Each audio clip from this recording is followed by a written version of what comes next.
Here, entropy function acted as the measure of dispersal of trips between the origin and destination of the transport system. So in this transportation system, it will be more realistic if we would like to have the minimization of transportation penalties as well as maximum amount of information. Okay, thanks.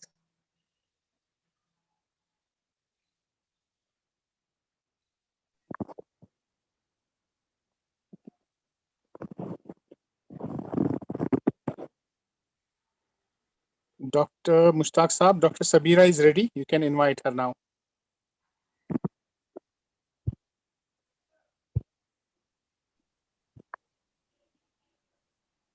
Dr. Sabira, please share your slides. Yes, sir. I'm not able to share my screen because it shows that other participants are sharing. Stop sharing. Dr. Okay. Bablu, please stop sharing. Okay, sir. Okay, sir. Thank you. Thank you very much. Dr. Samantha, you are from which college?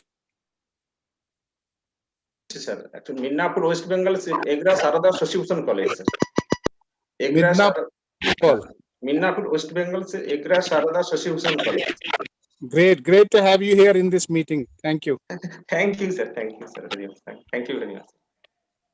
Dr. Sabira, please go ahead. I think Dr. Mushtaq Tantre Saab has lost his connection. Dr. Mushtaq Saab, are you there? Yeah, I will. You have been muted somehow. Now, please unmute yourself. Thank you. Okay. Please do not mute yourself. Otherwise, I will have to ask you to unmute again. Perhaps you had muted yourself. No, I don't think so. Anyway. Yeah. No.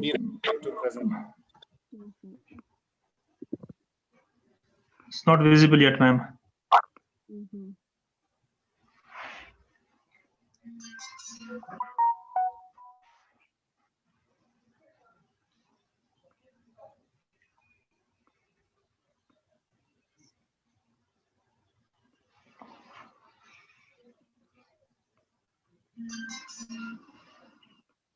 Is it visible now, sir?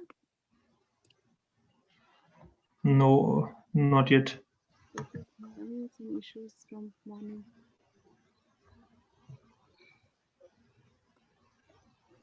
Dr. Sabira, keep your presentation. Yeah. Open it. It's opening now. Your screen is visible now. Okay, thank you, sir. First, you have to open your presentation, then you have to share the screen. Is it visible now, sir? Your screen is visible, but your presentation is not visible. You have not clicked on the presentation. You have to double click. Please double click on the presentation. Your presentation is not yet open. You are, sir. It shows you are sharing the screen, I think. Yeah, because you have not double clicked on the presentation. You have to open your presentation first, then you have to share the screen. Already opened it. I think that icon is already visible. Yeah. Please double click this icon. नहीं, ये अगर already open है तो आप share screen पे वही वाला screen share कीजिए जिसमें प्रेजेंटेशन है. ये वाला स्क्रीन, हाँ, ये वाला स्क्रीन शेयर मत कीजिए. जो शेयर स्क्रीन आएगा उसमें प्रेजेंटेशन वाला स्क्रीन शेयर कीजिए.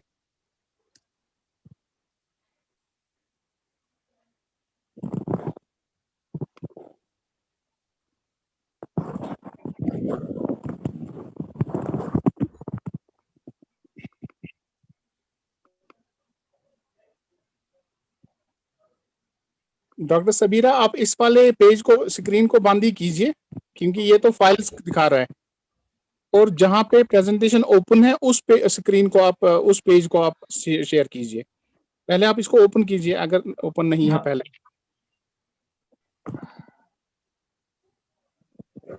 Yes, now please share the screen which shows the PowerPoint presentation open.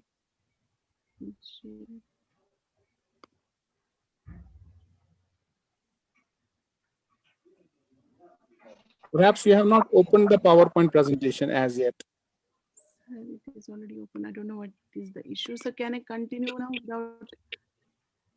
No, you can आराम से कीजिए ना आप, प्लीज घबराइए मत. जो अगर आपकी प्रेजेंटेशन पहले से ओपन है, there should be no problem in sharing it.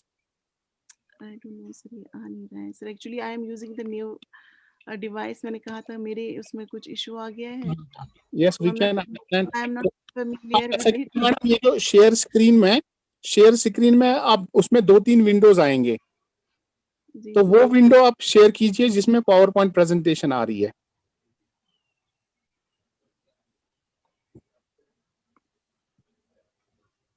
आप शेयर विंडो कीजिए, share window.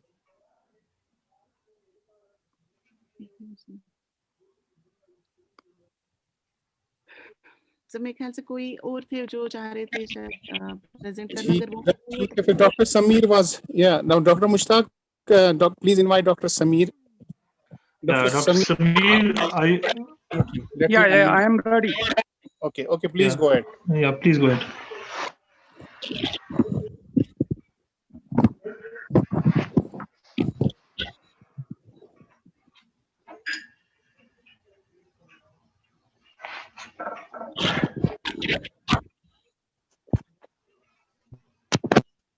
Are you able to see my slides? Hello? Yeah, it's visible. Please go on. Okay. Thank you, Dr. Mushtaq, for allowing me to present my topic. My topic is divisibility rules, ways to check for divisibility. This is very simple topic. And I am Sameer Ahmed Gupkar. I am assistant professor in mathematics at JKMS Srinagar. Divisibility rules provide an interesting window into the nature of numbers and their properties. For this reason, the topic of divisibility still finds a place on the mathematics learning spectrum. So I start with the definition of divisibility. If A and B not equal to 0 are integers, and integers are numbers 0, plus minus 1, plus minus 2, plus minus 3, so on. And there is some integer C such that A equal to B into C. Then we say that B divides A, or B is a factor or divisor of A, and we write B divides A. I will discuss it in terms of example.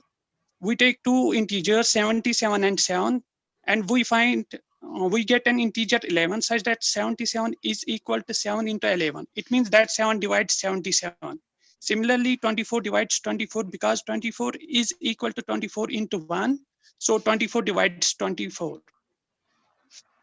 Now, divisibility by 1. All numbers are divisible by 1 because if we take any integer, we can write that integer is equal to integer into 1. So it means that 1 divides every integer. We take these numbers 5, 7.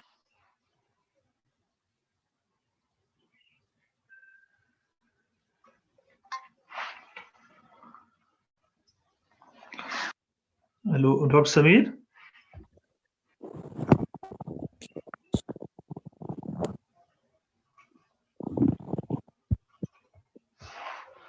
We have lost connection with Dr. Sameer.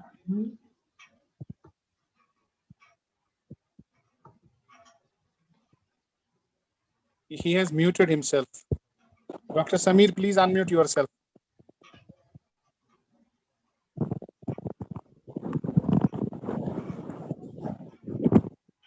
Dr. Sameer, please unmute yourself.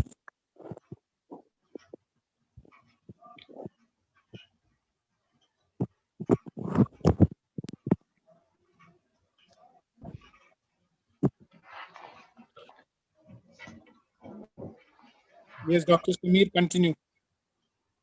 Okay.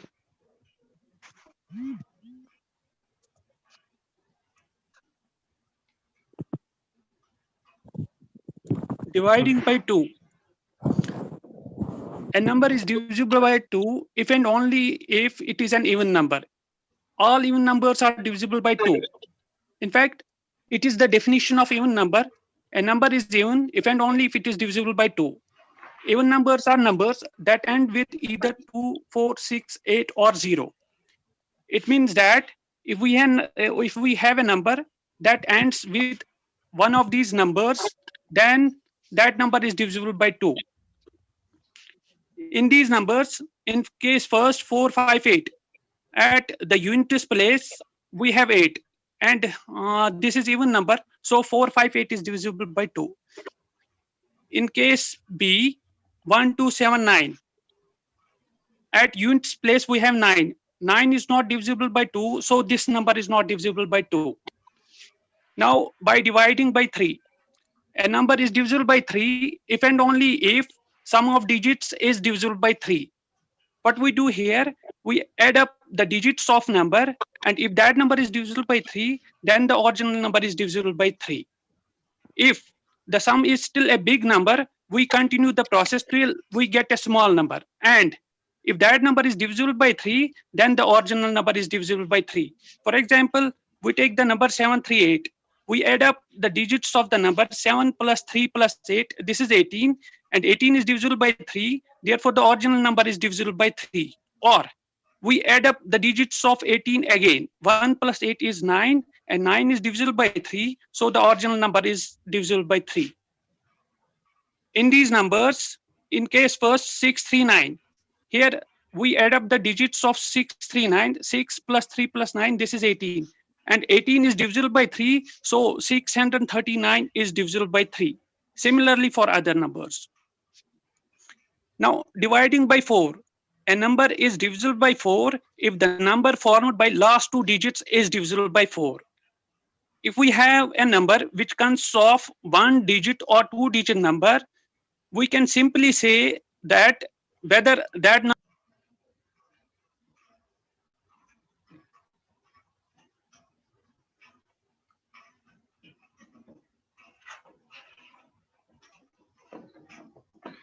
I think he's again lost his connection.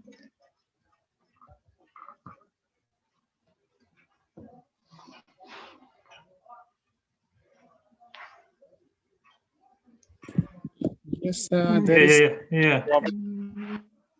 Has he joined back? Yeah, he's joined back.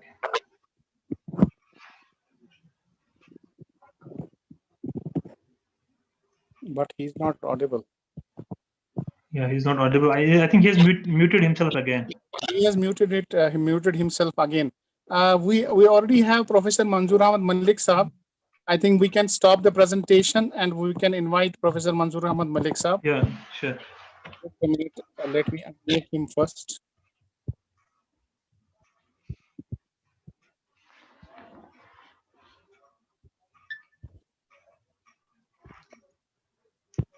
Please unmute yourself, Professor Manzoor sir. So, can you hear me?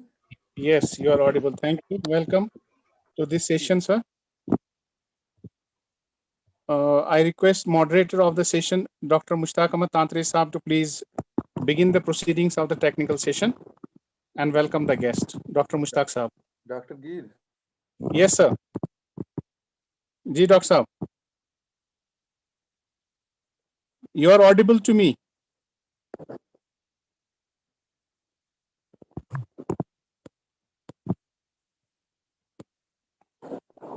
Hello. So I was muted.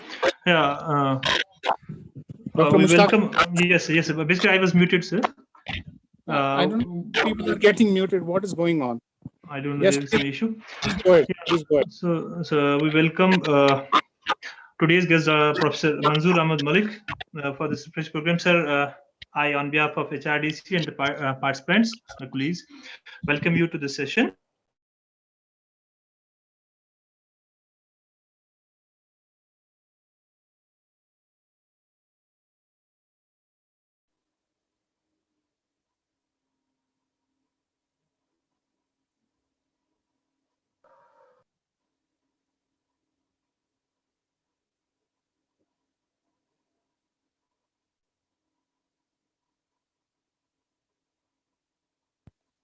Khurshid Saab, can you hear me? Khurshid Saab, please come in. Hello? Just a minute. Let me fix this problem first. Khurshid Saab, am I audible to you, Khurshid Saab? Hello? Sir. Khurshid Saab, ये participants अचानक mute हो रहे हैं, क्या problem है?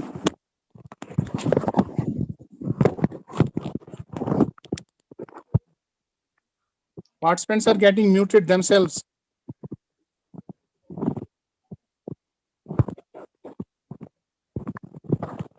Ji, Dr. Mushtaq Ahmed Tantri Sir. sir, please begin the proceedings. Okay, so was it audible before? Yes, you are audible. In between, you had got muted. Now Okay. you are audible. Please go ahead. Okay, so I will just start with a brief introduction again. Professor Manzoor Ahmed Malik is currently a professor in the Department of Physics, University of Kashmir, where he has been serving since 1997. He is visiting associate of Inter-University Center for Astronomy and Astrophysics, where he's collaborating with leading scientists of the globe in the area of cosmology. He has headed the Department of Physics for more than 4 years. Professor Malik is fascinated by all the areas of physics. However, his primary research interest largely hinges around cosmology. Is the area where he has received his doctorate, and superconductivity, where he has received his MPhil degree. Dr. Malik has already published around 50 research papers, mostly in leading journals. He's on the editorial board Please of come some in. international journals and has reviewed many Just a minute. manuscripts. Let me fix this problem first. Khurshid Saab, am I audible to you, Khurshid Saab? Hello? Sir. Khurshid साहब, ये participants अचानक mute हो रहे हैं, क्या problem है?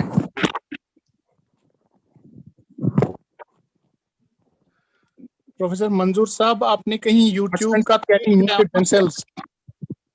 YouTube? ये आप अपना वीडियो अभी ऑफ कीजिए प्लीज. अपना वीडियो ऑडियो ऑन रखिए. Please begin the proceeding. Yes. So was it audible before? Yes, you are audible. You are audible. In between, you had got muted. Now you are audible. Please go ahead. Yeah. I will just start. Hello, sir.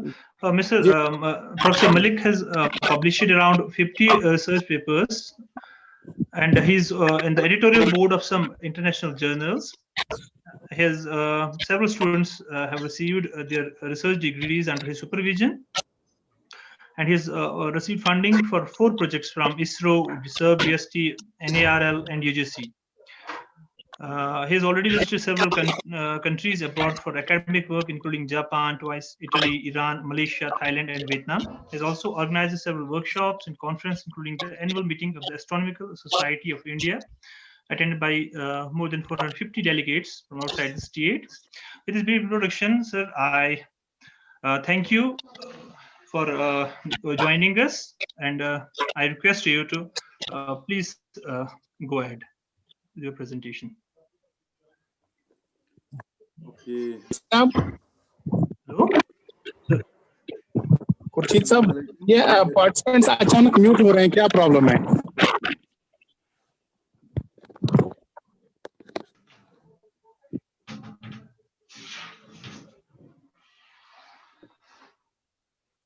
Okay, can you hear me? Yeah. Yes, you are audible, sir. Assalamu alaikum. Good morning to you all. There are these technical difficulties with this. What should be done is, while one person is speaking, all others remain muted. Then there is no echo. That's exactly what we have done. We have muted all, but it is only among the 3 of us that there is some issue. There is so that brings in an echo, so that can be stopped. Okay. Anyway, if I am audible to you, I would like to begin. Yes, you are audible. Are you not going to share your screen? I am sharing the screen. You cannot see the screen? No, it's not visible as yet. Please share it. I have already shared it. Your video. Okay. I will try to do it again.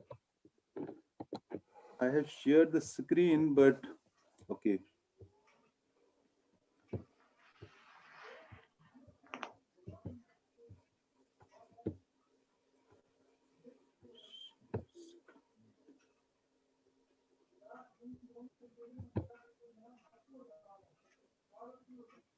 Yeah, it's Can visible you see now. the screen now? Yes, sir. Okay. Full screen mode, it is there? Yeah, yes, sir. Okay. So, Assalamu alaikum. Good morning to you all. Hope all of you are in good health. The part of the title of my presentation is all known to you because you have science background. The Manhattan Project was actually the code name of the US effort to build a weapon of mass destruction, actually, the atomic bomb. It is a sad, but even till date, atomic making of the atomic bomb is considered as the greatest feat of organized science.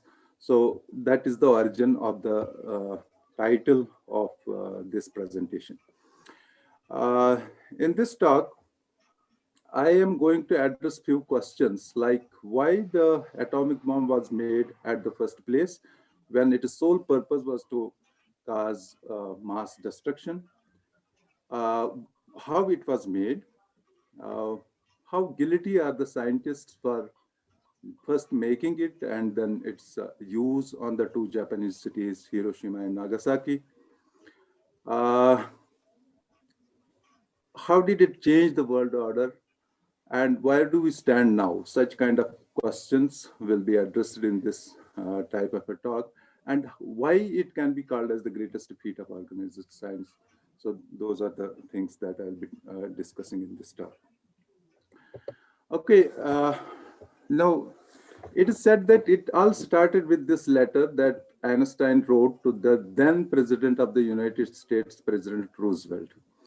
This is the original document. You can see Einstein's signature here. You may not be able to read it well, but I will tell you what is essentially contained in this letter. There are three important points in this letter. One is the possibility of making a weapon of mass destruction by exploiting the newly discovered phenomenon of nuclear fission, which was discovered by two German scientists, in fact, in 38, but published in 39. You can see the date of this letter is also August 39. So this is also significant in some ways. I will come to that later. Okay, so the first point, the possibility of making a bomb of immense destructive power using the nuclear fission. The second is the scarcity of uranium in the United States. In fact, there was very little of uranium at that point in the United States. But United States had a friendly nation in Belgium. In Belgium, Congo, there were uranium-rich mines, and the letter urged the President of the United States to secure those mines for future use. The third and most important is the apprehension that Germany may be already working on the bomb. So they didn't want the bomb to be in the hands of an enemy state. Can everybody please mute their microphones? Because I am hearing an echo. So these were the three issues. But okay, so what motivated or pressed the work towards an American bomb was actually the third one, that Germany may be already working on it, and you don't want the enemy state to have such kind of a weapon. Okay, but did Germany have a nuclear program at all? So let us first try to understand that. It is said, it is documented actually, there is documentary evidence to suggest that Germany was in fact ahead of United States in 1941 in the nuclear bomb program. The reason is understandable because the nuclear fission, which is the principle behind the atomic bomb, was discovered by two German scientists.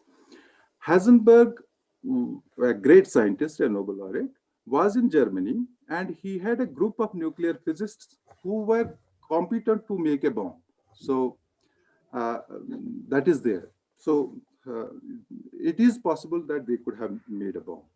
But if you go to this conversation or the meeting of Heisenberg with Bohr in September of 1941, Heisenberg visited Copenhagen to meet Bohr. Bohr was his friend and mentor.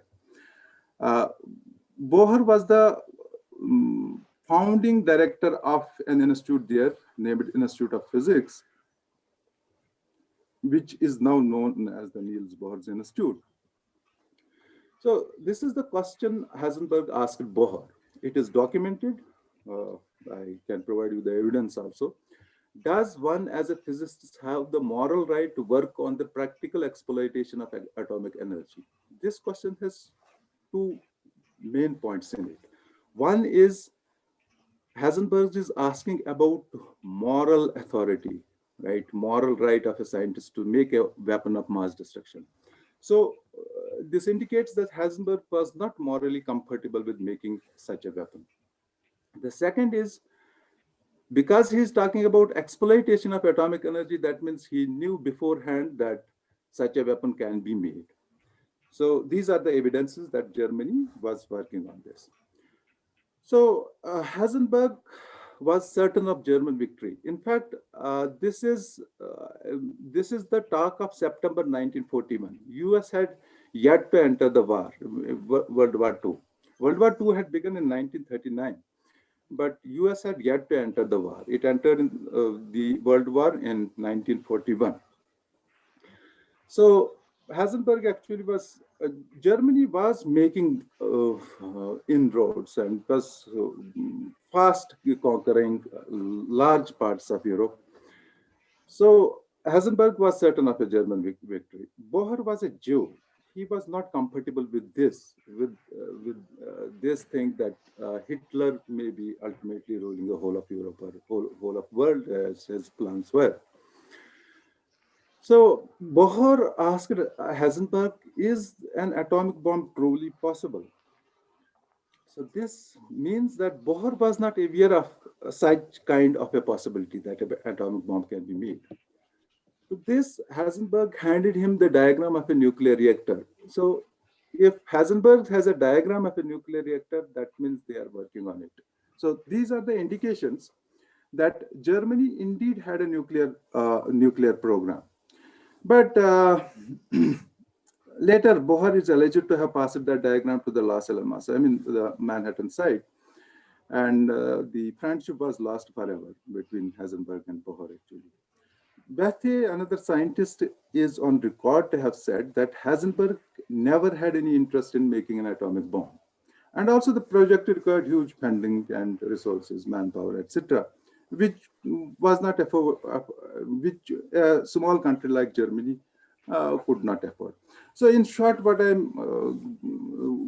I'm saying is that Germany may have thought about a nuclear program, but they had abandoned it long time back. So this chapter is closed. That's all I'm talking about, the German nuclear program. It was not there. And even the people working in the Manhattan Project knew long time before the actual making of the atomic bomb that Germany has abandoned their program of atomic weapons, making atomic weapons. Okay, I know there are diverse audience in this, but this is the only equation in this talk, E is equal to mc square. But this is the most celebrated equation in all of physics. So everyone should know this equation, E is equal to mc square. So what this equation means, let me hear from the master itself. The next voice is of Einstein's. That you will hear is of Einstein. It follows from the special theory of relativity that mass and energy are but different manifestations of the same thing, a somewhat unfamiliar conception for the average mind. Furthermore, the equation E is equal mc square, in which energy is put equal to mass multiplied with the square of the velocity of light, showed that very small amount of mass may be converted into a very large amount of energy, and vice versa. The mass and energy were in fact equivalent. According to the... Okay, so this is just to make you hear Einstein himself. So what this equation tells us that the mass and energy are actually manifestations of the same thing. These are convertible. Mass is convertible into energy.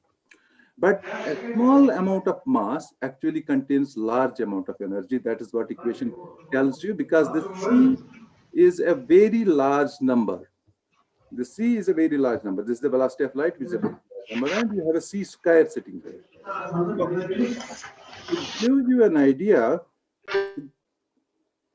can you please mute your microphones? To give you an idea, the energy equivalent of a kilogram of water is close to 10 million gallons of gasoline. You can give an idea. By the way, many people confuse it with the principle behind the atomic bomb. That is not correct. It is not the principle behind the atomic bomb. But the atomic bomb actually is the first tangible evidence for this equation to be correct.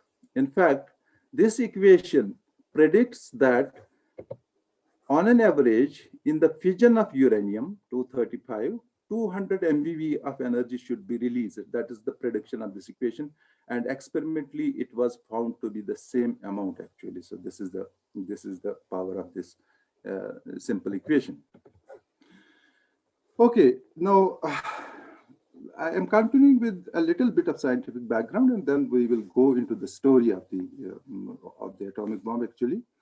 So neutron was discovered by Chadwick in 1932, and Fermi used this neutron to split the atom. Otto Hahn and Strassmann, in fact, Meitner also made important contributions, but I have shown here in red because the official credit is for the discovery of nuclear fission is given to Otto Hahn and Strassmann. Meitner is missing there.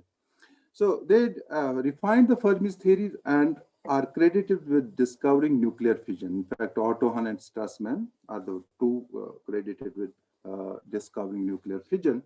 And that is the principle behind the atomic bomb. So what they did was splitted uranium into two fragments with each time in each nuclear fission, 200 MeV of energy is released. Now, these are actually the three scientists who were working on this nuclear fission. If you go to the Wikipedia page of Meitner, you will read this. In 38, Meitner and Frisch discovered nuclear fission. You will not see their Hahn and Strassmann mentioned. She was praised by Einstein as the German Marie Curie, this lady in the middle that I have shown here, but didn't get the due credit actually. Officially, the discovery of nuclear fission is credited to these two people, Hahn and Strassmann. The 44 Nobel Prize for discovery of nuclear fission was received by Hahn. Even Strassmann was not there. Strassmann was a junior scientist, so junior scientists those days were ignored in those kind of things. But later, all the three were awarded an Enrico Fermi Prize. Okay, what is this nuclear fission? Most of you know it. If you have studied physics till 12th, then you know it, but just a quick reminder. Uranium-235, when bombarded with a neutron, is converted to uranium-236. You add 1 unit of mass, so that makes it 236, which is unstable, and splits into two, here krypton and barium, with on an average 2 to 3 neutrons also liberated and 200 MeV of energy. Now, each of these neutrons that are liberated here are capable of causing further fission. On an average, 2 of them actually participate in the fission process. And so in the next generation, what you have is another 3 neutrons, 2 fission products, another 3 neutrons, and 200 MeV each. Here 200 MeV, 200 MeV. This can go on and you have a nuclear chain reaction. So in the next generation, for example, here you have 400 MeV, here you have 200 MeV, here 400, here you have 800 MeV, and this can go on. MeV is not a large amount of energy, it is small energy. But when you add it up, for example, if you go to the 20th generation, it is 200 million MeV of energy released, which is a large energy. But if you go to 1 kilogram of uranium, or even 10 kilograms or 52 kilograms, which was the critical mass of the uranium bomb, then you can imagine how much energy it is. Okay, Szilard was the first scientist to see the implication of this nuclear fission. He was first to visualize a nuclear chain reaction. No, there was no chain reaction at that point of time, but he could realize the possibility of making an atomic bomb. He was the first one. In fact, the letter that I showed you in the beginning, the letter that Einstein wrote to the President of the United States, was not written by Einstein. It was actually written by Szilard. Szilard had ghosted it in the Einstein letter to us.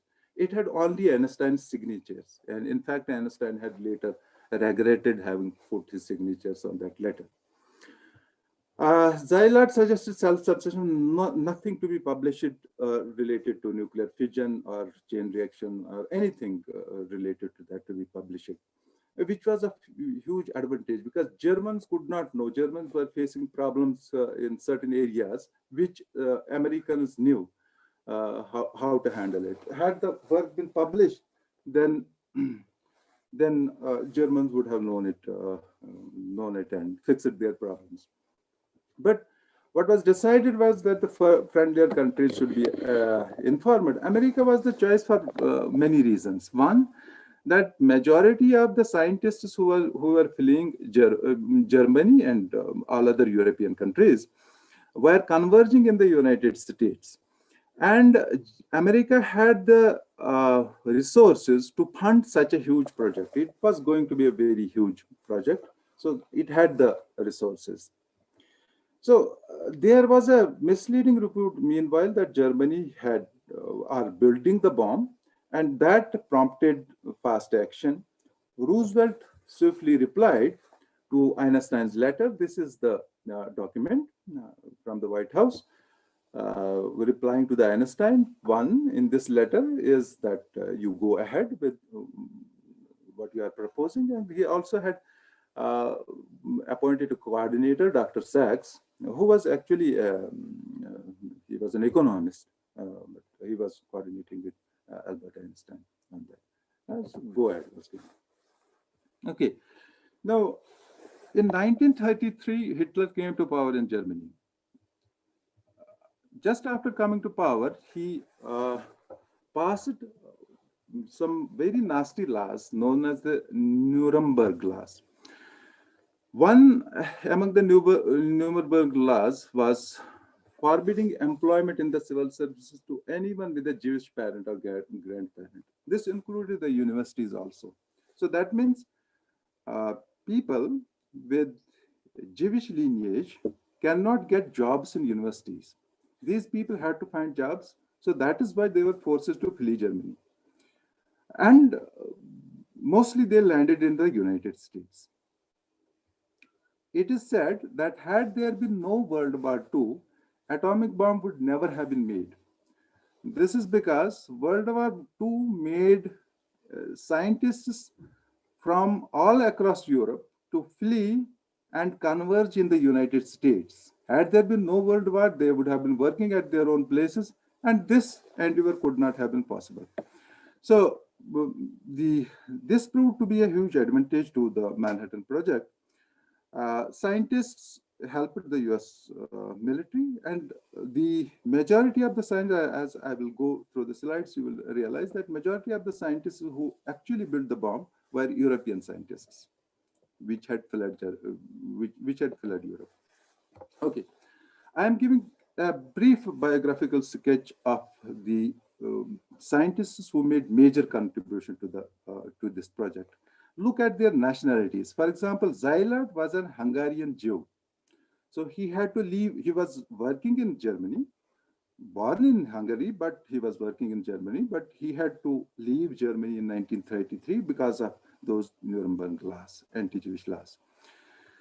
So he actually set up experiments with Enrico Fermi to first check the theory of nuclear fission, and then to proceed with the nuclear chain reaction, how to achieve a nuclear chain reaction. So this is Leo Szilard.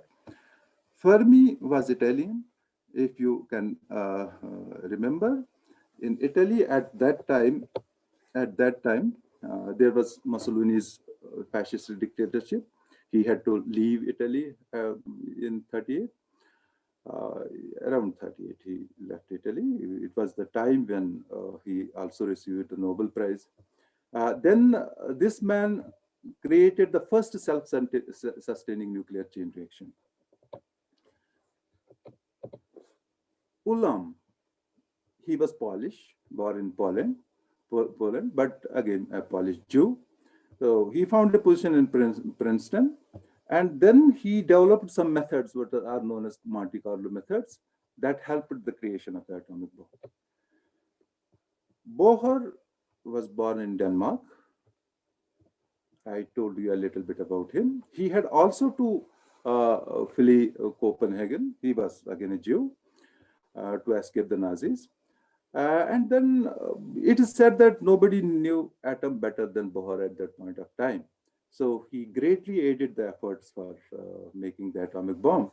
After the war was over, he promoted peaceful use of the atomic energy. Hans Bethe, he was again German. He lost his university position because his mother was Jewish. You recall the laws that were passed by Hitler. And then he immigrated to England, and then was very instrumental in making the atomic bomb. For example, he could calculate how much fuel was needed for the bombs. This was a stumbling block, which was settled by Hans Bethe. James Franck, again, he was a German, belonged to a Jewish family. He had also to escape Germany, and then worked in the metallurgical laboratory at University of Chicago.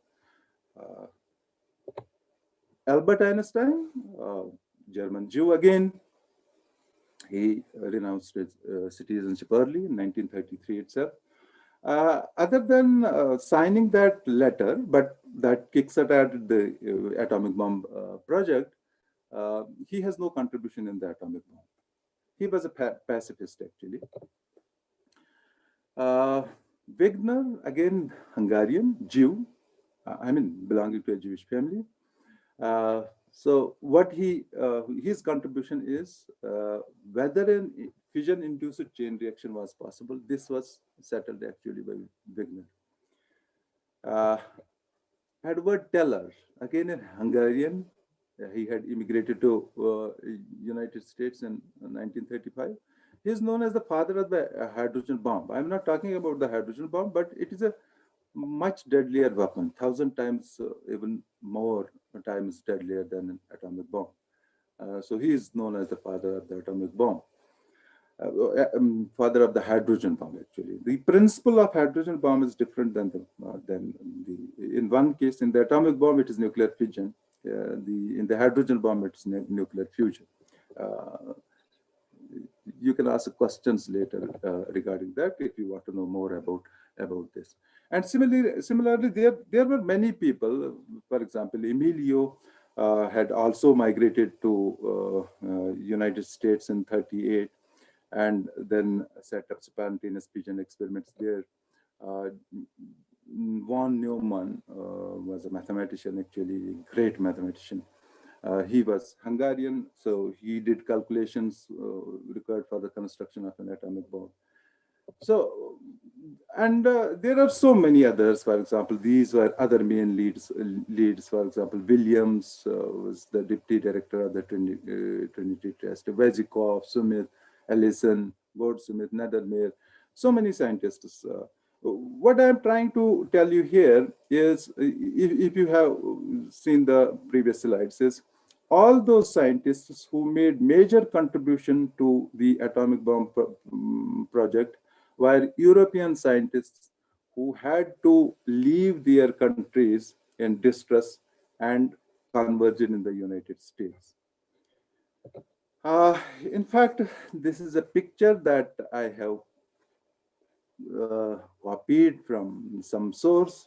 In fact, half of it. There are more than 500 scientists in this picture. At one point of time, this project involved employed more than 1 lakh people. 1,29,000 people were working simultaneously in 1944 on this project. Coordinating such kind of an effort was not possible. And that is why it had those organizational difficulties. That is the reason it is considered as the greatest feat of organized science.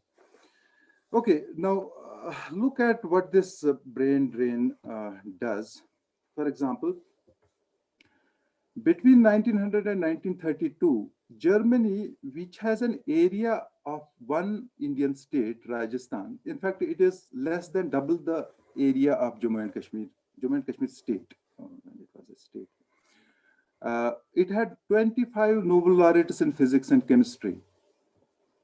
America, whose area is 20 times larger than Germany, had only 5.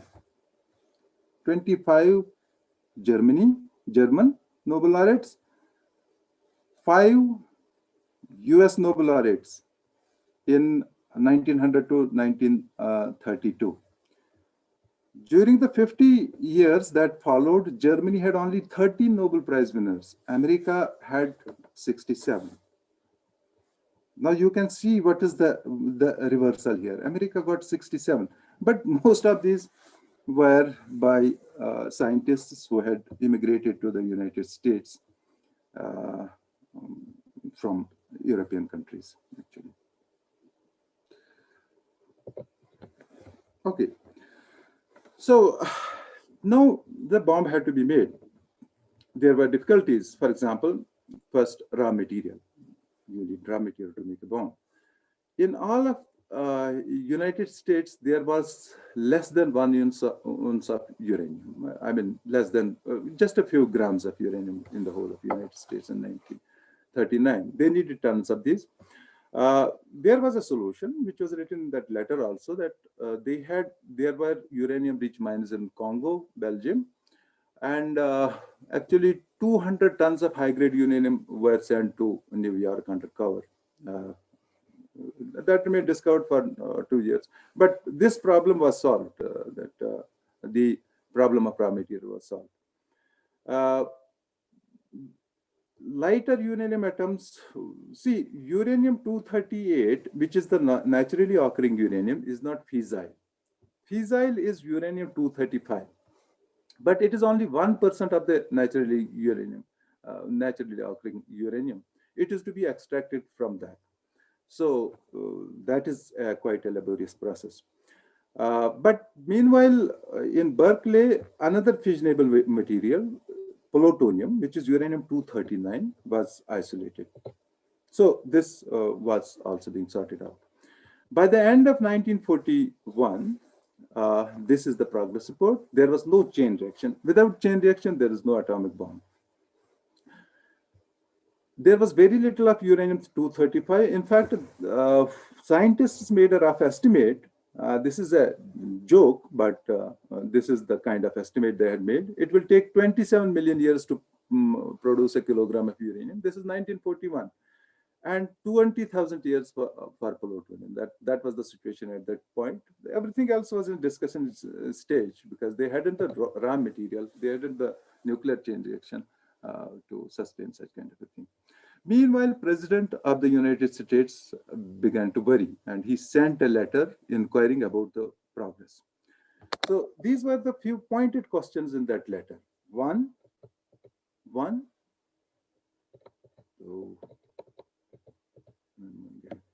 One, is the bomb possible? What will be the cost of the bomb? When it will be ready? So these were the pointed questions. The committee reported back promptly. See, please recall the previous slide, what was the progress in 1941? Almost nothing. But the committee had to reply, and these were the replies they sent. The bomb is indeed possible. Of course, the bomb was possible because the nuclear fission had been discovered and the nuclear chain reaction seemed to be possible, right? And the cost initially was $100 million, but ultimately the cost of making the atomic bomb was $2 billion at that point of time. So that by today's estimate is much larger.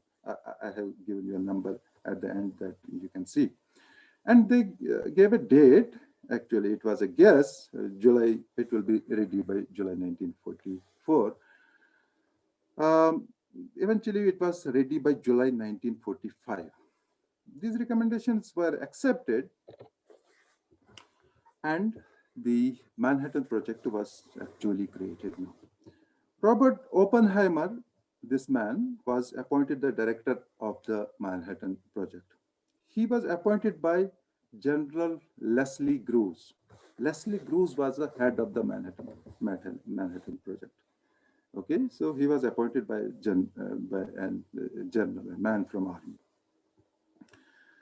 Oppenheimer was a genius. I can give you one example. At the age of 15, Oppenheimer had presented a paper in a conference which was attended by many Nobel laureates. All of them were impressed with the work that he had done at the age of 15. But he was not fascinated by nuclear fission. He had no liking actually for the nuclear fission. But he was known for his leadership qualities. That's why he was chosen. Later, Oppenheimer opposed the making of the hydrogen bomb. That is another story. I'm not getting into at this point of time. So now the bomb was to be built, but by whom?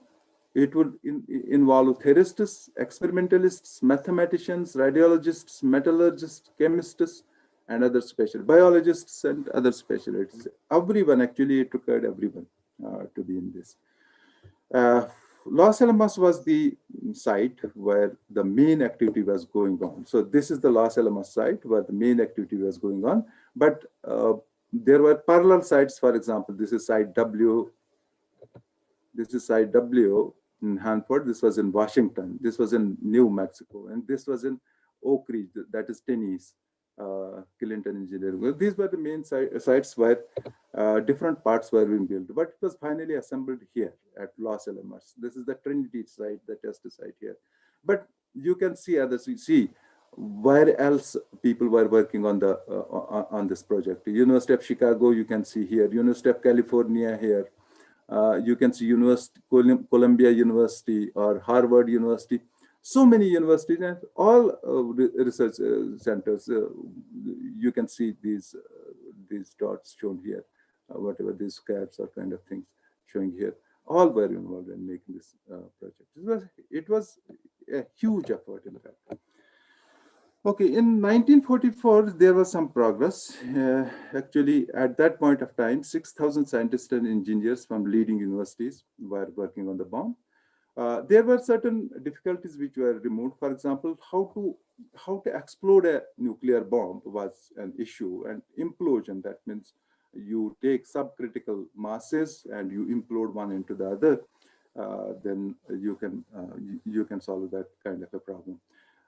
They had now reasonable fissile material, and also they had identified the test site that was named as Trinity. I showed you it in the previous slide. In 1945, beginning of January, actually, there were too many problems that included some technical problems. For example, there were issues with the detonation, other things. There were salary disputes, living conditions were very poor. In fact, 1/3 of the recruits actually left in January itself by the beginning. But by mid-January, there was a successful experiment on critical mass. Critical mass was haunting them. How much mass is required to sustain a nuclear chain reaction? And by mid-January, this was found. This was a great stumbling block. 52 kilograms for uranium and 8 kilograms for plutonium. By February 1945, there was now renewed interest. Many hurdles had already been overcome.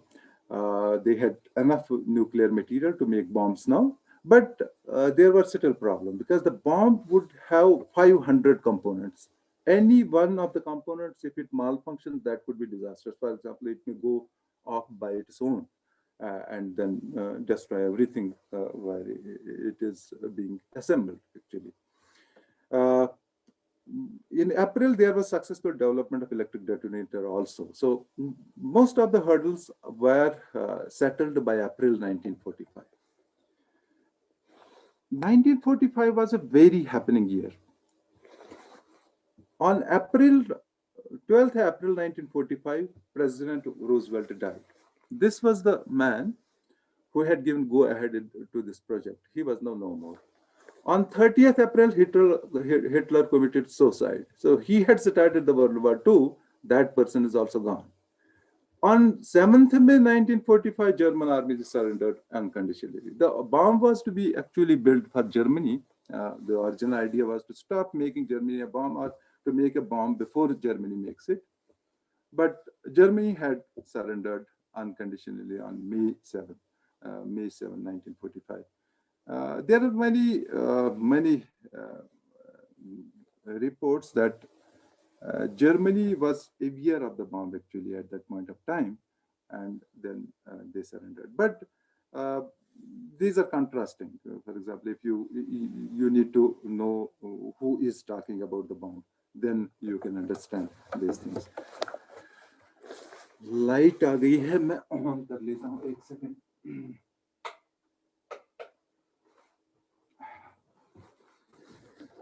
There was no light, so yeah, I think you can see me better, hopefully.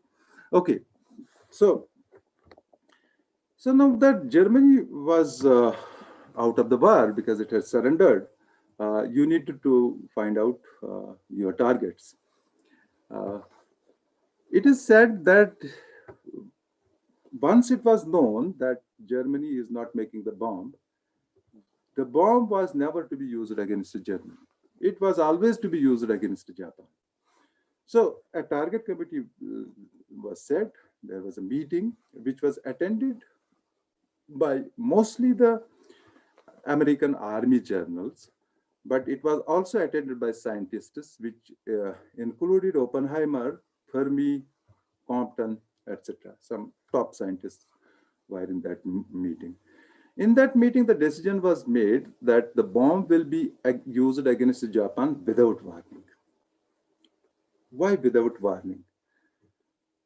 The scientists ordinarily were in the meeting, so they should ordinarily have opposed this thing, that without warning we should not be doing this.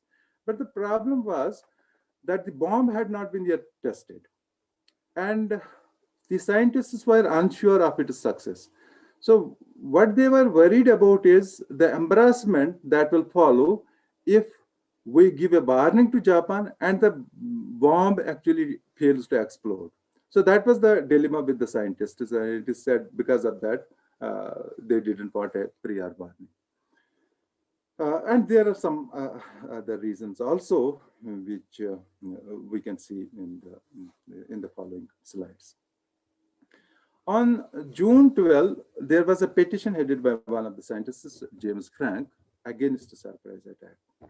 So they didn't want.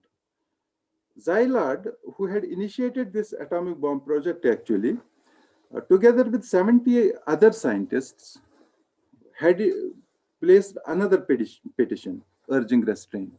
The petition, Szilard's petition wanted no use of the atomic bomb at all, actually. By the way, they have to move petitions because the new president, Truman, they tried to meet him, but they were not able to meet him. And instead, they took the other route of signing petitions and moving the petitions and sending it to the president. Okay, anyway, these petitions were unheeded. But there was some reaction when the scientists persisted on not using the bomb or not using the bomb without warning. That forced Compton to conduct a poll. And there were 5 options given in the poll. Use the weapon in the most effective military manner was one of the options. That means most effective military manner means to cause the maximum destruction as possible, right? The other option was give a demonstration in Japan followed by an opportunity surrender. So this was, in Japan, you could choose a barren island.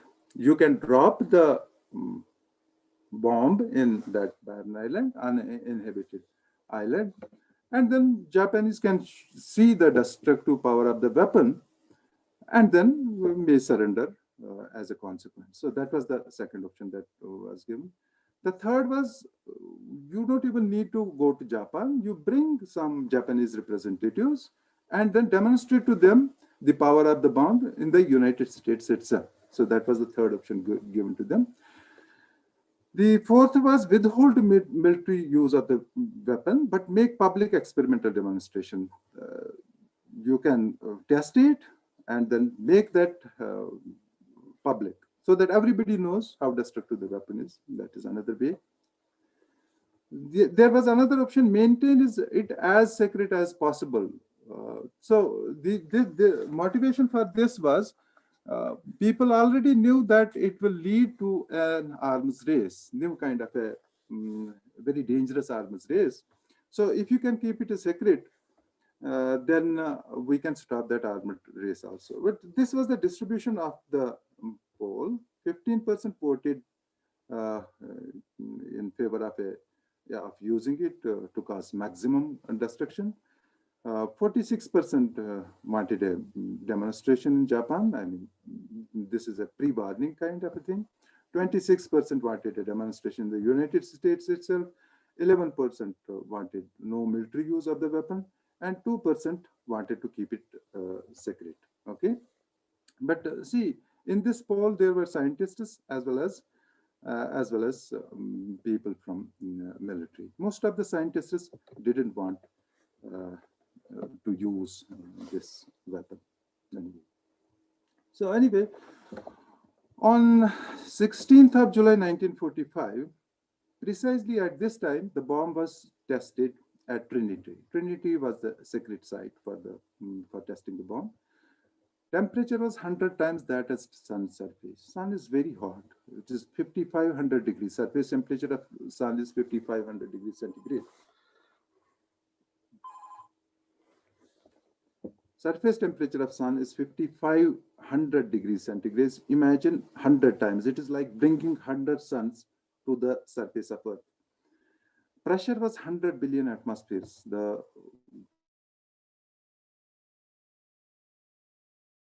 can imagine the world radium supply.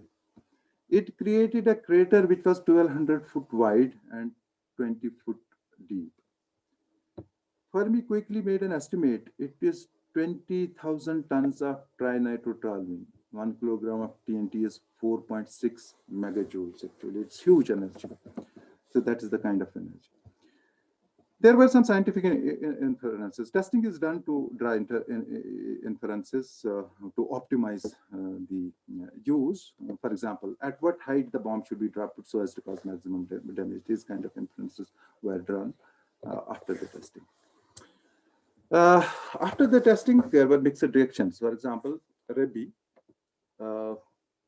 said this: equilibrium in nature had been upset as if humankind has become a threat to the world it had inhabited. These were one of the leading scientists. These were his remarks. Oppenheimer, he quoted Bhagavad Gita: "I am become death, the destroyer of world." This was his reaction. Bainbridge, who was the test director, "Now we are all sons of bitches." That was what he said. Anyway, now the bomb was tested.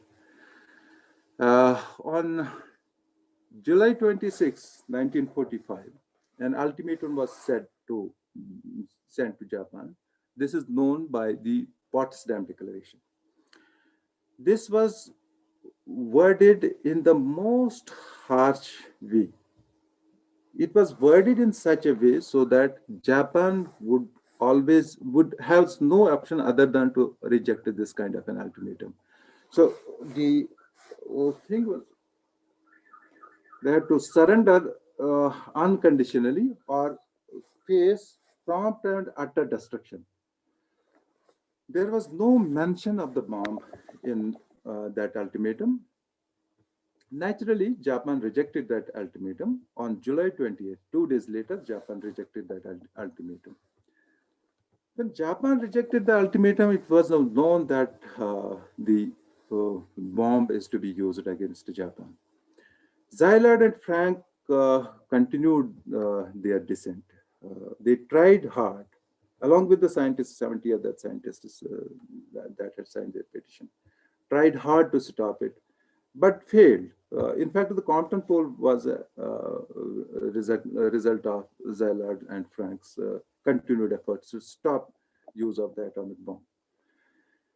But what they say is the genie was out of the bottle. So the scientists have made, had created a monster, but at this point of time, they had no control over it. It was in the control of the military, US military, and the civil servants. Okay, so a target list was prepared. You could see Tokyo, Osaka, and Yokohama were the major Japanese cities at that point of time.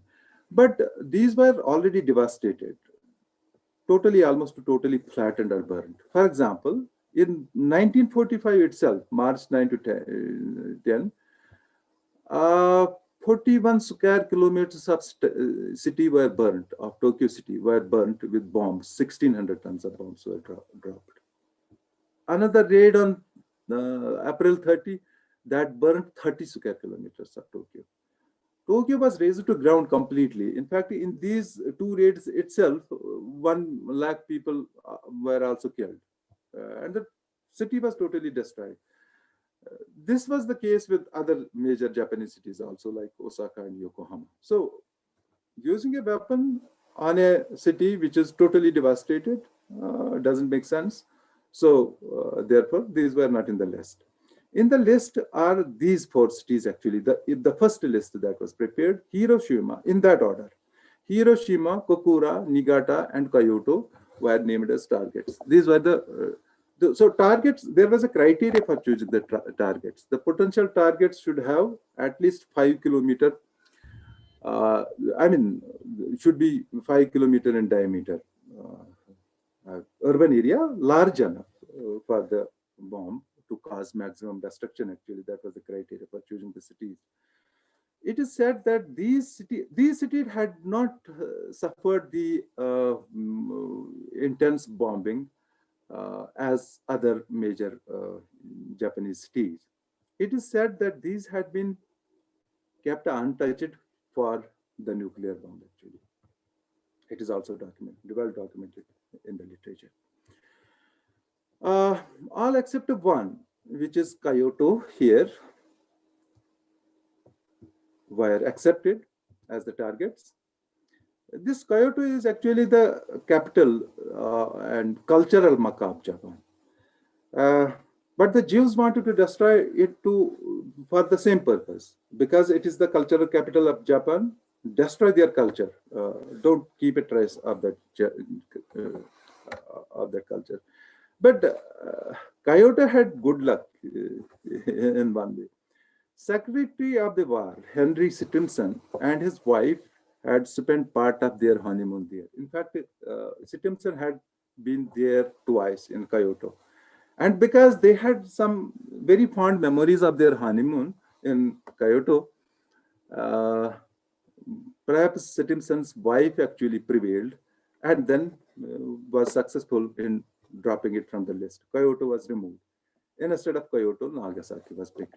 But it was still in that order. Hiroshima to be bombed first, Kokura next, Niigata next, and then Nagasaki. Okay. Now see, meanwhile, there were discussions going on how to use the bomb, what should be. See, now what was worrying the American people, the civil servants. For example, this is Stettinius, Secretary of the State. you can read what he had to say. We have already lost Germany. If Japan bows out, we will not have a live population on which to test the bomb. So that is the kind of thinking that was going on in the Secretary of State and other people. So they wanted Japan not to surrender, actually. So that was their worry. Keep Japan in the war. That was what they were trying to do. That was the reason for the harsh wording of the Potsdam Declaration, the ultimatum that was sent to Japan, so that they are in the war. Otherwise, if they surrender, then they cannot use the weapon.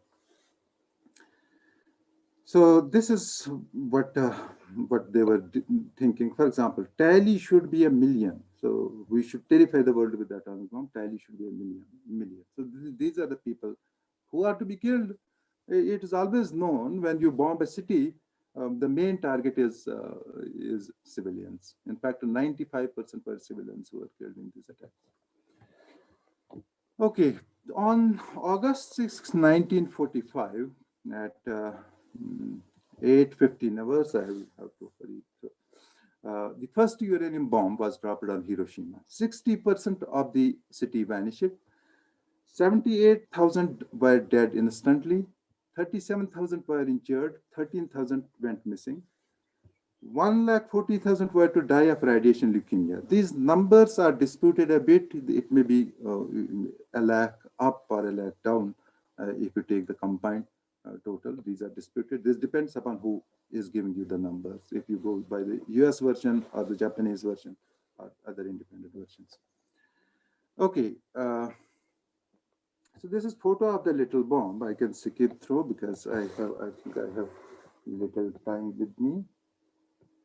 I have little time with me. Okay, so I can skip some of this slide. So Fat Man was the code name of the bomb that was used on Nagasaki. It was a plutonium bomb. 1 lakh were dead instantly. Whole city was destroyed by this bomb. It created a crater which was 2.5 square kilometers across. Hiroshima bomb was already obsolete. This was just 3 days after this bomb. More targets were there, right? And by the way, why was this? You could see the second target was not Nagasaki. Nagasaki was actually the 4th target. But in the other city, that was to be Kokura, that was to be targeted. There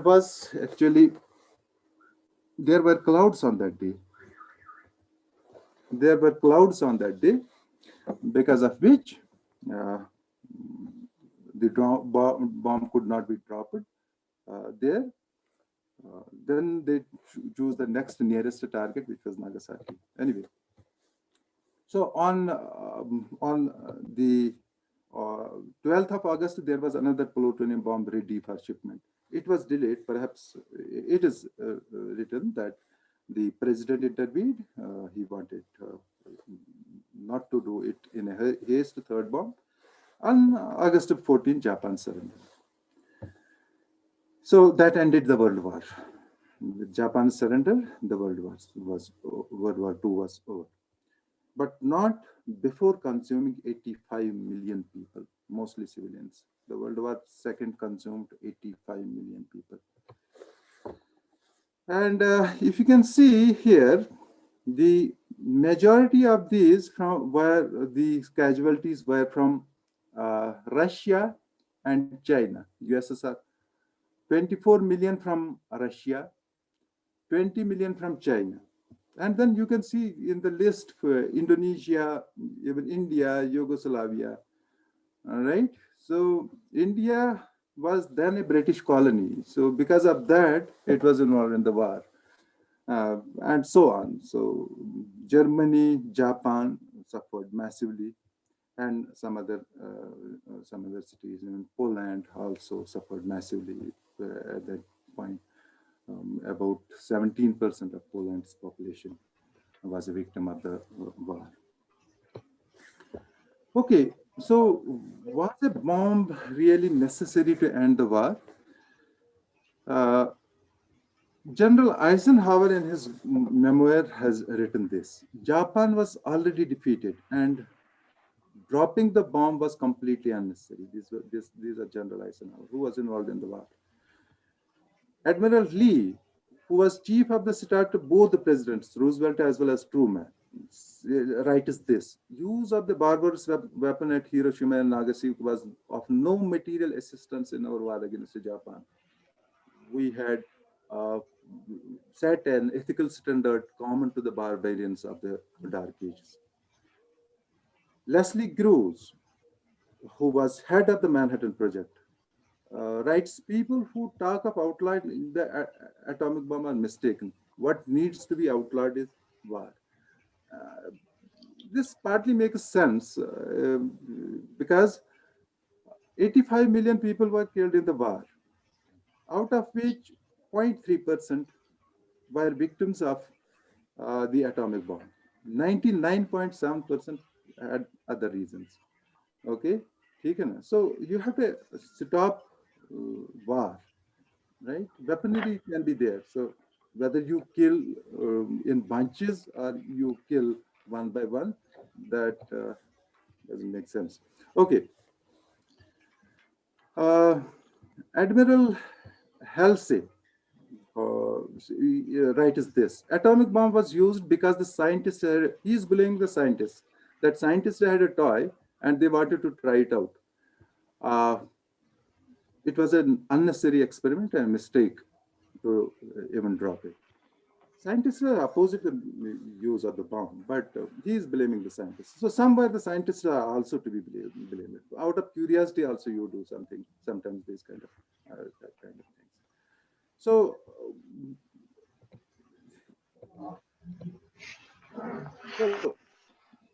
bomb was to demonstrate a weapon of mass destruction to civilians.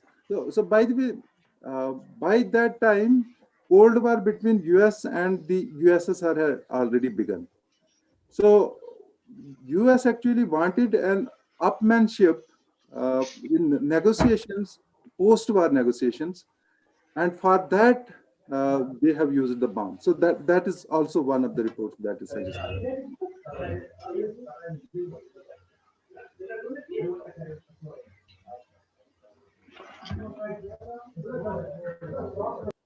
Can you please stop this? Okay. Okay. Anyway, Japan actually was surrendering in a month or two.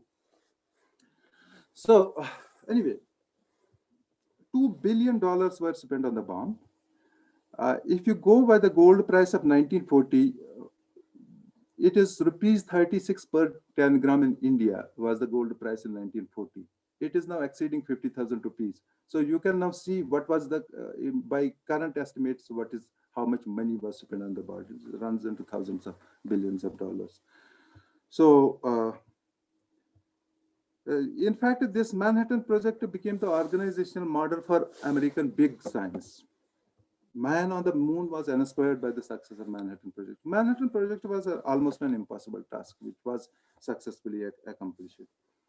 Oppenheimer commented at the end that a scientist cannot hold back progress because of fear of what the world would do with his discoveries. Many people do not like this statement because what he is suggesting is that scientists should be open to doing anything. For example, there are at this point also still it is being debated that the Wuhan virus may have the COVID virus might have originated from a lab. So you can have deadlier viruses which can infect the atmosphere itself and kill everything, but should it be allowed? So that is the kind of morality that you have. So a scientist has to be answerable to the society also. Scientists to be aware of its what he is giving to the society. So that is the kind of thing we have. So even long time after, there were some graves dug in Hiroshima. For example, 7 years after the bombing, this is a Saka township where 252 bodies were recovered. In a girls' high school, Sandra Township, few hundred more were recovered. 20 years later, actually, bones of 615 bodies were recovered. So there are still some unrecovered bodies from the bombing. So that is why these numbers are disputed, the numbers that we are giving. So after the bombing of Hiroshima, this is something what you can be.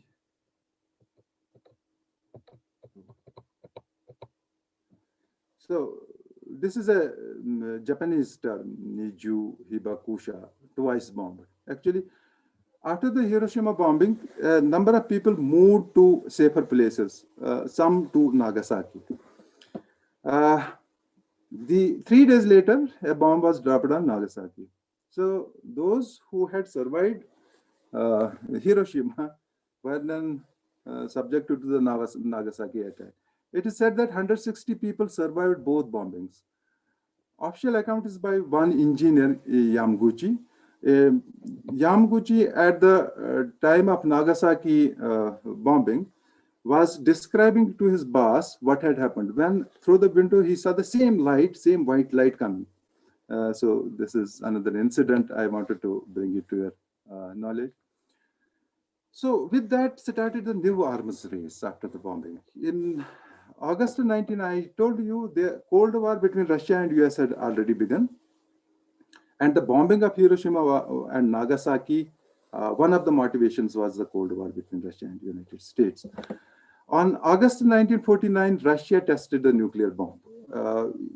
It was found that Foos, who was working in the Manhattan Project, a scientist working on the Manhattan Project, had leaked the atomic secrets. That's why Russia could make the bomb so quickly. Oppenheimer was also then accused. In fact, he was humiliated also a lot for Communist company. Also he opposed the hydrogen bomb, making of the hydrogen bomb. In 1936, there was a test ban treaty between US and USSR, which indicated Oppenheimer's view. He was also rewarded finally. Nations that acknowledge the possession of nuclear weapons are United States, UK, Russia, France, China, India, Pakistan, and North Korea. What is not mentioned in the list is Israel. Israel has a secret nuclear program. They are neither denying nor accepting the possession of nuclear weapons.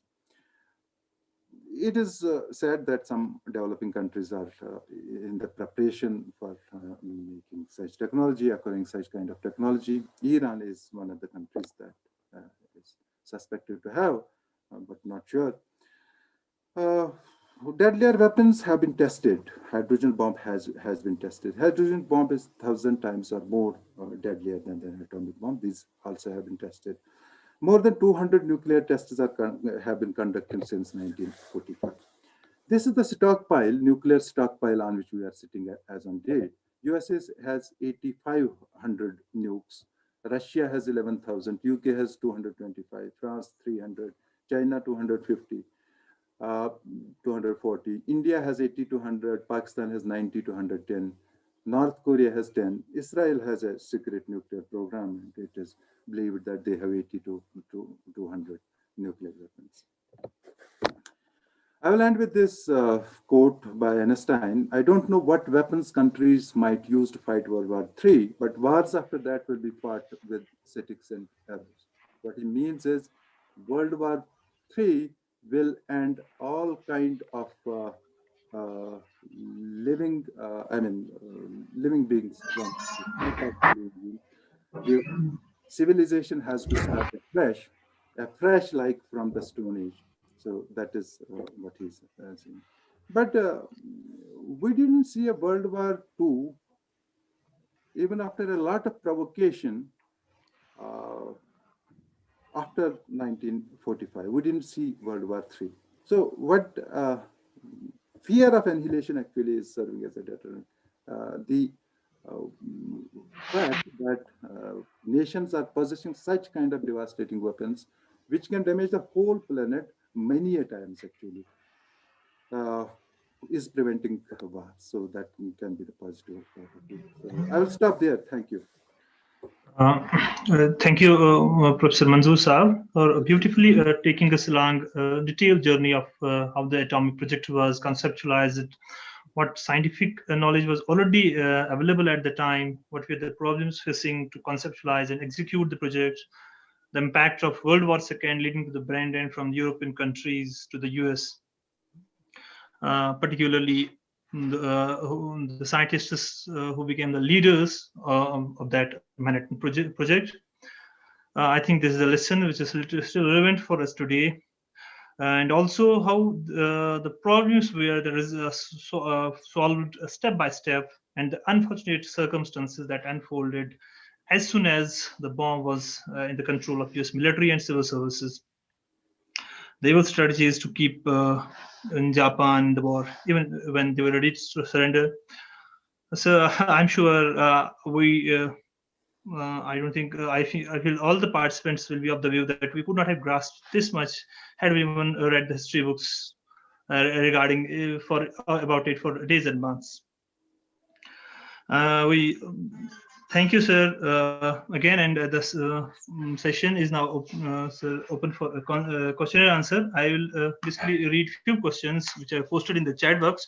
One is from Dr. Saeed Mir Saab, sir.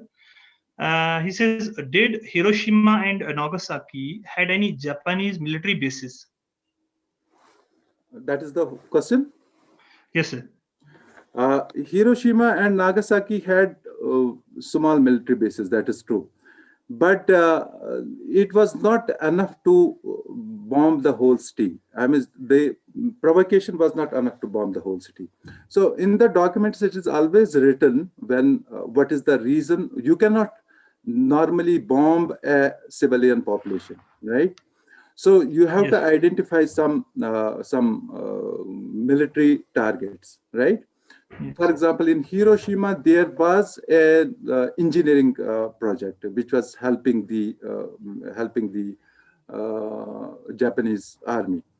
So, but that doesn't justify using the bomb on a live population. The majority, I told you, 95% of the victims were civilians. So it was not justified. Yes, there would be some kind of military installations, but not at that scale. Okay, sir. Another is from Professor Yasa. He said, how Yamaguchi survived. How Yamaguchi survived? Yes. Okay, so that is the double survival, right? Okay. So, see, many people survived. There were not Yamaguchi. It is reported that more than 200 people survived both bombings, Hiroshima and Nagasaki. Those who had left Hiroshima for a safer place to Nagasaki, and Nagasaki, Nagasaki also, some of them survived. Some of them were killed also. Those who survived Hiroshima were killed in Nagasaki, but more than 200 is reported as survived there. So see, this affects an area, right? Yes, so, for example, I told you, so it created a crater which was 3.2 kilometers in diameter, right? So, yes. if you are lying outside that area of influence of the atomic bomb, you can survive, right? So, these were the people who were outside the influence. But you could see the bomb from 80 kilometers distance. So, that's I had shown you one photograph. I had to quickly rush through the last slides because I understand that I was running out of time. Yeah. So if you could see that mushroom cloud, that picture was taken from 80 kilometers, at a distance of 80 kilometers. So you could see.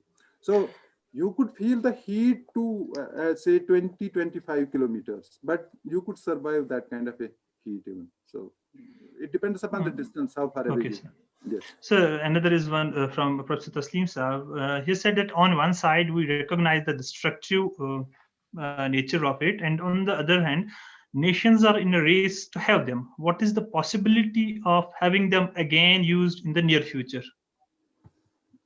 No, it depends. See, you can have people. We are living in that kind of a situation actually. So you can have world leaders who, I mean, can use it. So there is a genuine threat. For example, look at North Korea, right? There is a genuine threat they can use nuclear weapon at any point of time. Trump is luckily gone, right? Yes, sir. Trump was of that mentality. And then I may not name few, but uh, there are people, particularly the right wing is picking up all over the world. It is not with some limited to some countries. So there can be some crazy people who can use this bomb. So there is a possibility. So another one is from Dr. Ijaz Ahmedar. He said that India and Pakistan are not at war. It is because these possess atomic bombs. Does it mean that countries be at peace only if they achieve nuclear capability? I think so. He's asking some nuclear deterrence policy. Can you please elaborate on this? So I actually had written that it is serving as a deterrent. Surely it is serving as a deterrent because a nuclear weapon can destroy a whole city. Okay, so if you are possessing 100 nuclear weapons, that means you can destroy 100 cities. Taken. So that is acting as a deterrent. But the problem is the stockpile of nuclear weapon that we are living on. See, actually, this is humans that have divided this planet into a country, this country, that country, that country. But actually, this is one planet, right? Yes. All the people belong to one planet. Taken. Yes, sir. You will be destroying the whole planet, right? By the way, may I connect it with the pollution? For example, the pollution of China or even US or many of the developing countries is also affecting those countries which are not at all industrialized, right? So you have to be answerable, you have to think globally as one planet to which all of us belong, right? Then it can be settled. Okay, so another is from Dr. Tariq Warsab. He says that since offense and defense are innate in the history of mankind, however, mankind can switch to alternative ways of defending themselves by using less lethal yet efficient weapons. How a consensus can be reached among contemporary nations to stop making such weapons? Please comment. See, less lethal, more lethal. I gave you one statement of Leslie Groves.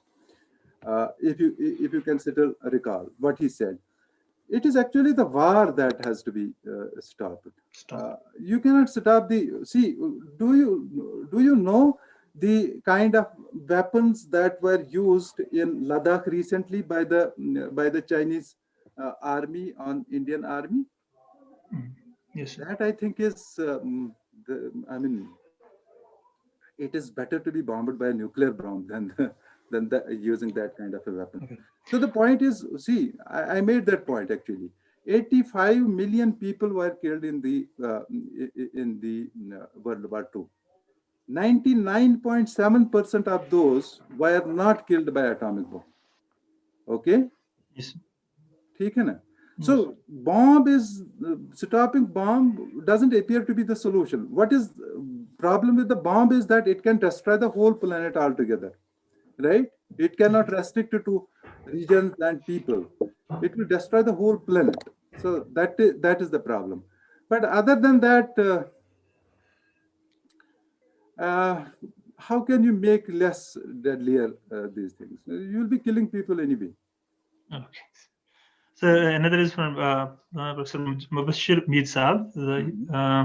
He was commends you that it was a wonderful talk on the development of atomic bomb. And his question then goes like this: did Heisenberg kept Nazis in dark most of the time regarding the bomb, or did Nazis consider the development of atomic bomb in final analysis unethical? Oh, that is an excellent thing which I missed out. So I missed it out at some point of time. In fact, rushing through. So I had to finish the talk within the limited time. So yes, thank you for raising this. See, when Heisenberg informed Bohr, a Jew, about the German nuclear program, it was a treason actually. right? Okay. Yes. Because Bohr was a Jew, and Bohr was associated with the people who were working on the Manhattan Project. Heisenberg is revealing his atomic secrets to a friend, actually. Bohr was his friend and mentor. He is revealing his atomic secrets to a friend and mentor, but who is in the opposite camp. So it is treason in that sense, right? Yes. But Heisenberg was a very smart. He was a Nobel laureate, right? Heisenberg of the uncertainty principle fame. He was a very smart man. He actually, it is said that he deliberately wanted them to know about this program, about this German program, which at that point of time was ahead of the US program.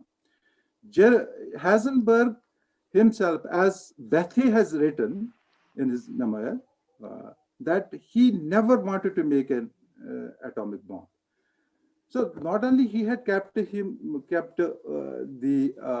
German Nazi administration in dark, but he had deliberately tried to sabotage the atomic bomb project. Listen, the principle behind the atomic bomb was discovered by German scientists. There were half of the German scientists had left, and nuclear scientists had left, but half of them were still in Germany.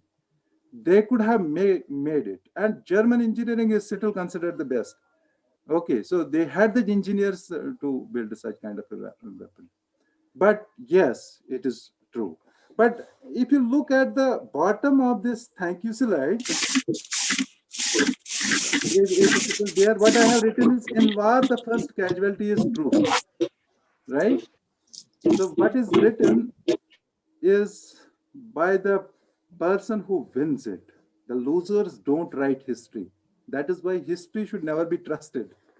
Okay, in that sense. So there are disputing accounts, but we can make intelligent guesses from that. I mean, what prompted Heisenberg to inform Bohr, a Jew, about a German nuclear program? I hope that answers the question. Okay, sir. Sir, there's another from Arshid Jahangir Saab. He says that, do you think that now the countries don't need big weapons, as bioweapons can wipe the whole world, whole population, and can be used in future instead of atomic weapons?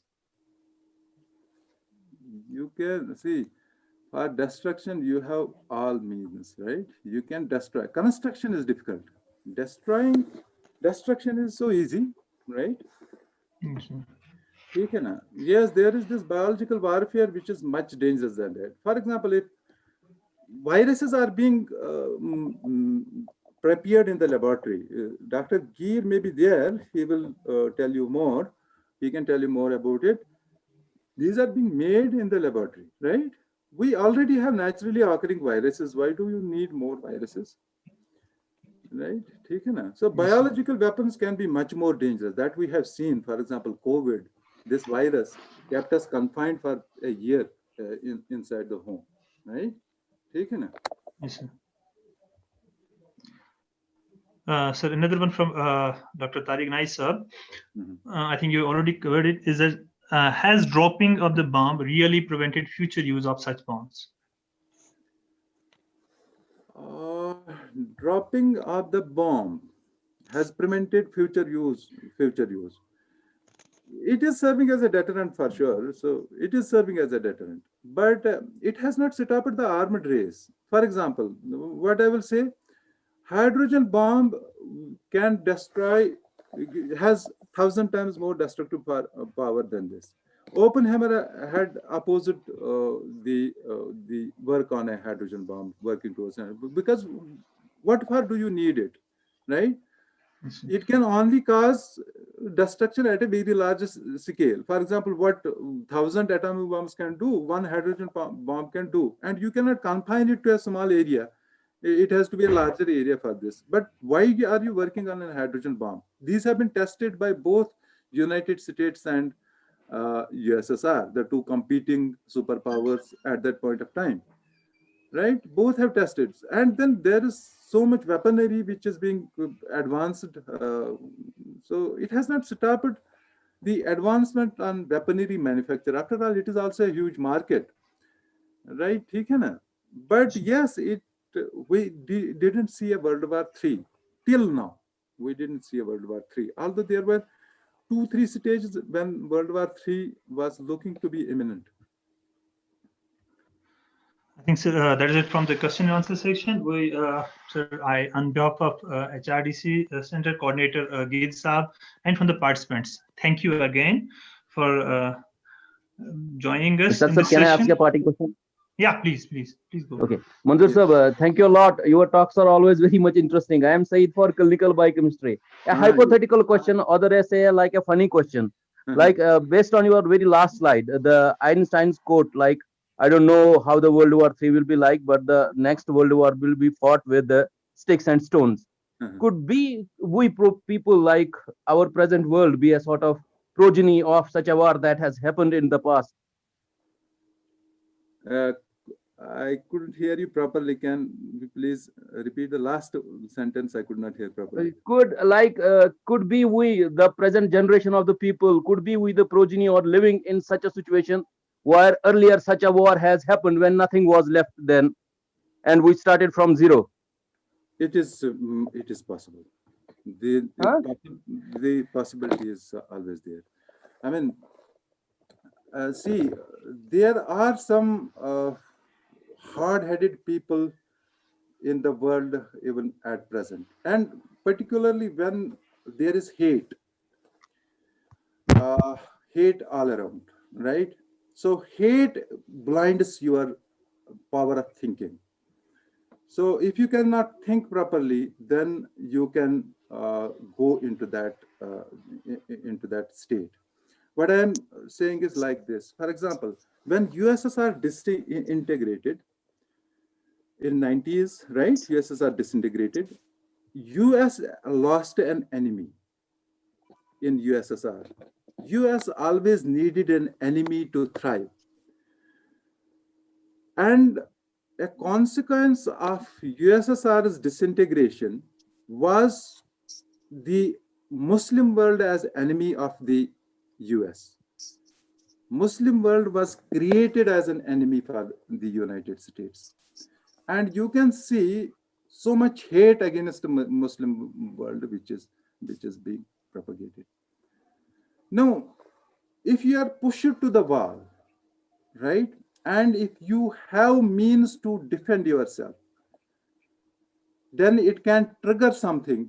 वो बदले की भावना जिसको कहते हैं, the बदले की भावना can trigger something which can be totally unexpected and can devastate the whole planet. And by the way, we have the means to destroy the whole planet. So this is a possibility in that sense. Thank you very much, Professor Manzoor. By the way, we can extend the question sessions. Questions part is the part that I always enjoy more than the one-way talking part in the classroom. So as many questions there are, you can. All the questions which are there in the chat box as well as which participants wanted to ask extempore. So thank you very much. I think we are done with the session. It was really nice having you. Thank you, sir. Thank you. Thank you very much. Purshita, please end the meeting.